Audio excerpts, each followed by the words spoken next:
अगर आप चैनल पर पहली बार आए हैं तो अभी सब्सक्राइब करके बेल आइकॉन प्रेस करें और रहें बाखबर।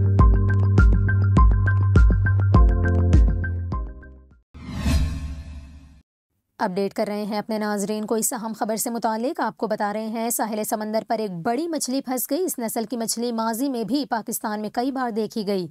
आपको बताएं कि पसनी और शोमिल बंदर के दरमियान एक दूर अफ्तादा इलाके रेनी होर में एक ब्राइड्स वेल फंस गई। इस हवाले से बताया जा रहा है कि 2022 के दौरान भी पाकिस्तान के साहिल के साथ इस किस्म की 4 वेल फंस चुकी हैं। बताया गया कि तकरीबन 27 फीट लंबी वेल मछली पकड़ने के जाल में फंस गई थी। आपको बताएं कि इस हवाले से तकनीकी मुशीर WWF मोहम्मद मौज़म खान ने इस बात पर तशवीश जाहिर की कि ये नस्ल बहीरा अरब में शदीद खतरे में है।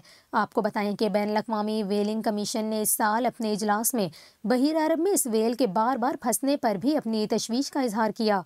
उन्होंने बहीरा अरब में इस वेल के रवैये पर मुताला शुरू करने पर भी जोर दिया।